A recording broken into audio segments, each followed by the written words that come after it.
Hello and welcome to the Irish Examiner Rugby Podcast, a special edition from Cape Town on the eve of the first Lions test with the Springboks at Cape Town Stadium on Saturday.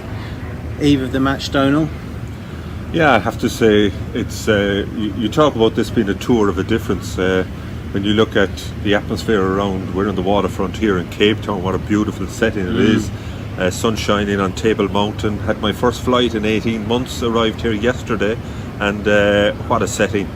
But it just feels different to other Lions tours. It's eerily quiet. Incredibly quiet, yeah. I mean, this, where we are on the waterfront, is obviously you have a lot of bars, restaurants, big shopping malls. This famously has always been the epicenter of a Lions tour. I remember being here in 1997, that famous 2-1 series victories for the Lions. 2009, the Lions got stuffed in the opening test. I reckon the most physical test I've ever seen. Second test up in Pretoria, when the Lions were pipped, that last gasp Morne Steyn penalty at the death delivered a 2-0 series win to South Africa. But what makes the Lions is the Red Army, if you like, the fans that congregate, travel every 4 years, and it's the complete absence of that, really. It's eerily quiet, not only without Lions jerseys, but you don't see any Springbok jerseys around either. I've just actually come from the Cape Town Stadium. It's a brand new stadium. It was built for the Soccer World Cup. Traditionally, Lions games in Cape Town have always been played in Newlands. So this is the Lions played their last weekend against the Stormers, so they have a feel for it. But it's an absolutely magnificent stadium, and having been there this morning, I actually regret more the fact that I think between ourselves, the media, I think 250 people are going to be in the stadium. So it does take from it. But that said, from the players' perspective, they're well used to playing in front of empty stadiums at this stage. Even for a Lions test, it does take from it. But look, it promises to be a fascinating contest. Yeah. The one good thing is you don't have to queue to get a coffee anywhere. Yeah, it's been fantastic. But how much of a factor, you said the players are used to not playing in front of fans, and a lot of these are first time Lions, so they won't have played in front of that famous sea of red. But will it be a factor more for the Springboks perhaps? I think it'll impact on both sides. I mean, you know, it's funny. I mean, in the sports channel here in the hotel, all you're seeing is repeats of not only the Lions games on this tour, but Lions series in the past. And just this morning, I happened to turn on the television. It was the 2013 tour to Australia.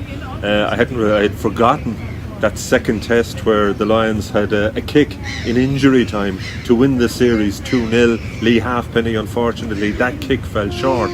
But you know what I was reminded of was just the buzz and the atmosphere of the supporters, the Wallaby supporters, the Lions supporters.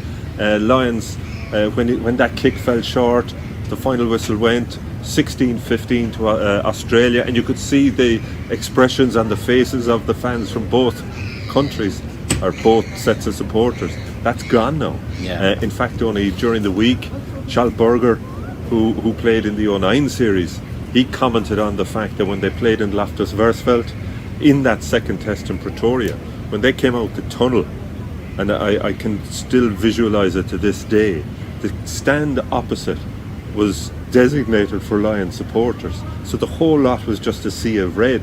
So there they were, the Springboks as the home team playing at altitude in one of their famous stadia, and they felt like an away fixture. Yeah. And that's a kind of an advantage that the Lions have always needed, because traditionally on a Lions tour, the odds are so stacked against you. You're trying to bring 4 countries together in a very short period of time. You're trying to get an understanding in terms of different combinations, be it at halfback, be it in the second row, be it a hooker and a jumper, the relationship. It takes time to forge those. So the Lions are always, I compare it to cramming for an exam. Whereas on this occasion, I think it's probably the first time in living memory that the Lions will have had more preparation time than the host nation.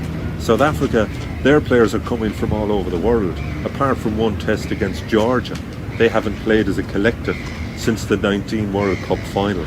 So that has to have a bearing as well for me. I don't know what your view is on that. Well, it's funny. for all the preparation time, there's not many combinations, and we'll talk about selection maybe a little bit later, but there's not many combinations in that Lions side that have actually got serious game time together. I mean, you think of Robbie Henshaw and Elliot Daly in that midfield, going up against Lukhanyu Am and Damien Dialendi, who won a World Cup together. They played half a game of rugby against the Stormers, and that's about the size of it as a 12 and 13. Yeah, I mean, it is extraordinary, and I think from that point of view, Rassie Erasmus and Jacques Nienaber, who Munster supporters will certainly remember what a combination they were when they were together in Munster.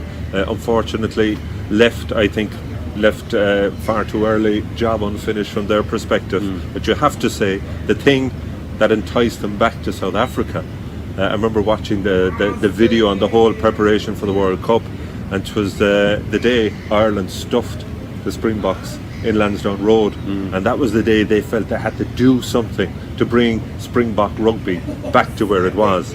And that journey, it was, I think, 18 months to the World Cup, and it was more a cause, it was more a nation bringing a nation together, reviving South African rugby, and that cause eventually drove them to win a World Cup in 2019.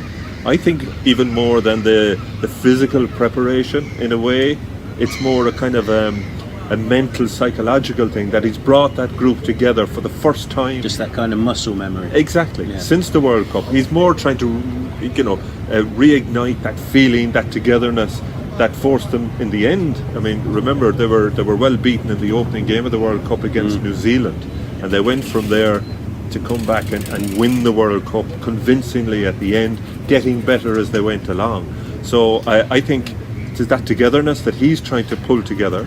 But the question for me is, will it be enough for an opening test where the Lions, and remember the Lions players, they've all been playing international rugby for their own countries on a regular basis despite COVID. So while the South Africans, they've played rugby at different levels all over the world, they haven't played test rugby. And it's a totally different thing. Different levels of intensity, different levels of pressure. So whether they can get up to speed by the time we play the first test tomorrow, that's the question for me, because I feel the South Africa are likely to get better as the series goes on. Likewise with the Lions, that always happens as well. But that's why I think it's vitally important for the Lions to start with a victory tomorrow. Because at least I always feel you win the first test on a Lions tour, you're in the series right up to the last minute of the third test. So hugely important.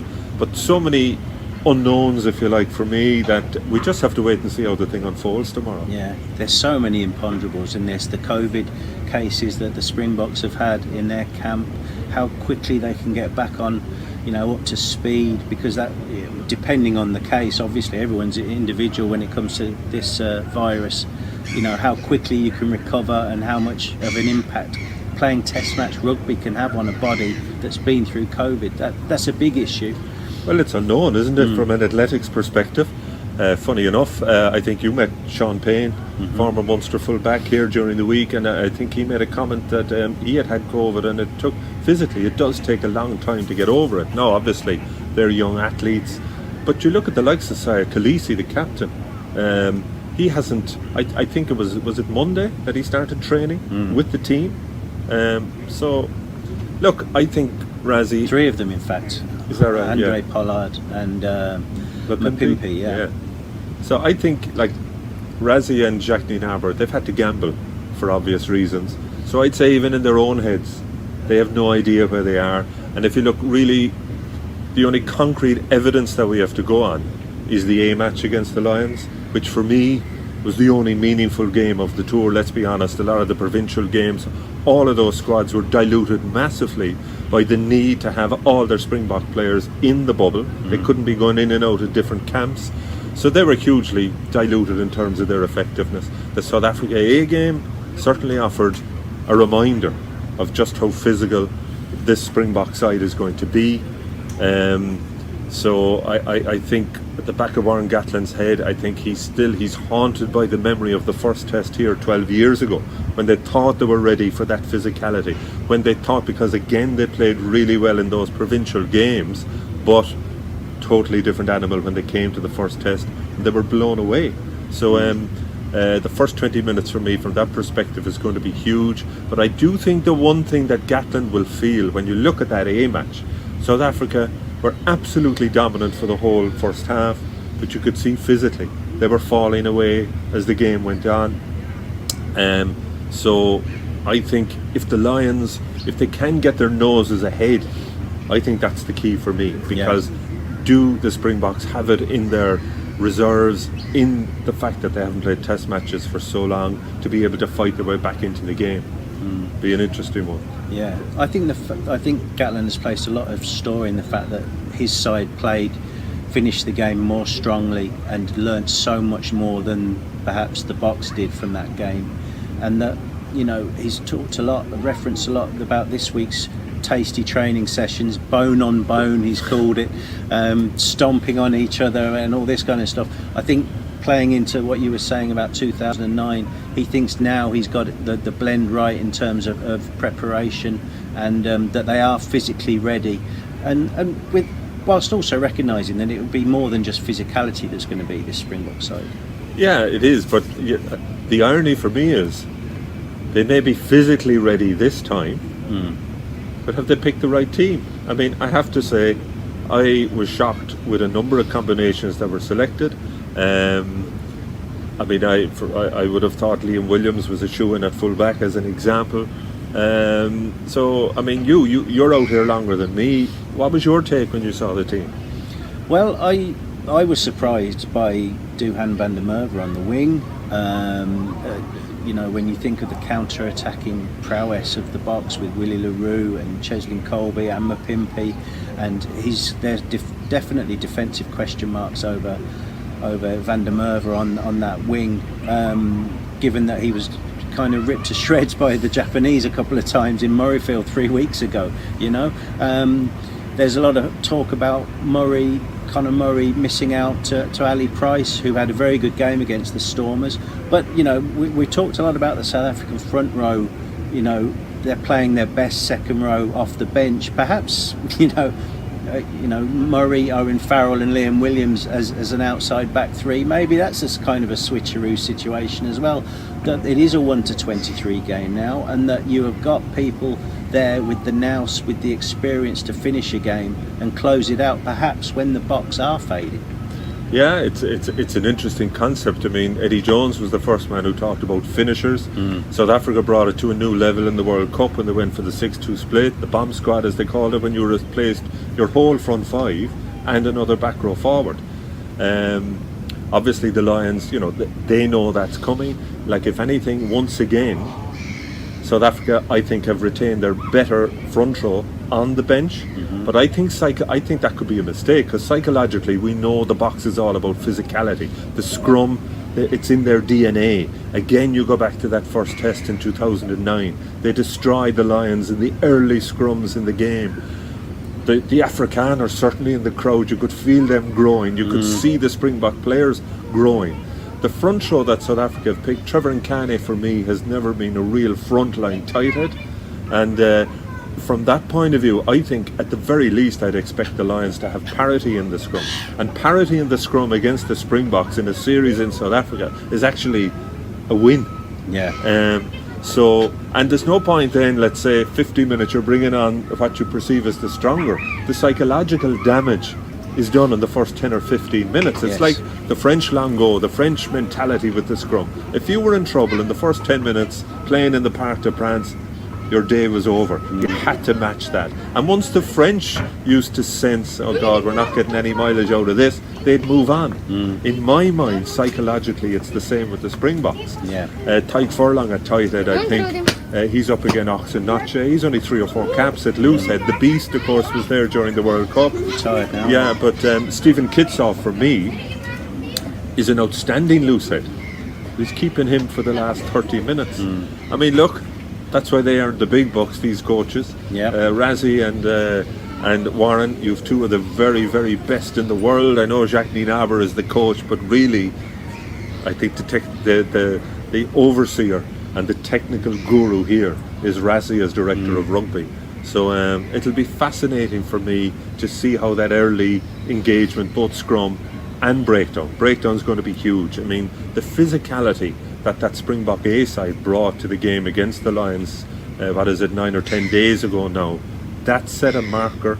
But at least the Lions, for a lot of their players, they got a timely reminder of what's coming down the line. Yeah. But look, it's so that opening 20 minutes for me is key. Come on then, final thoughts, prediction, Donal? Do you know what? I was erring towards very much for the Lions, given all the advantages that I mentioned early on in terms of preparation, lack of Springbok time together. So I was kind of quite bullish about a Lions win. Then when I saw the announcement, I kind of said, oh God, I'm not so sure now. I'm kind of bucking the trend by kind of going for the Lions, however marginally.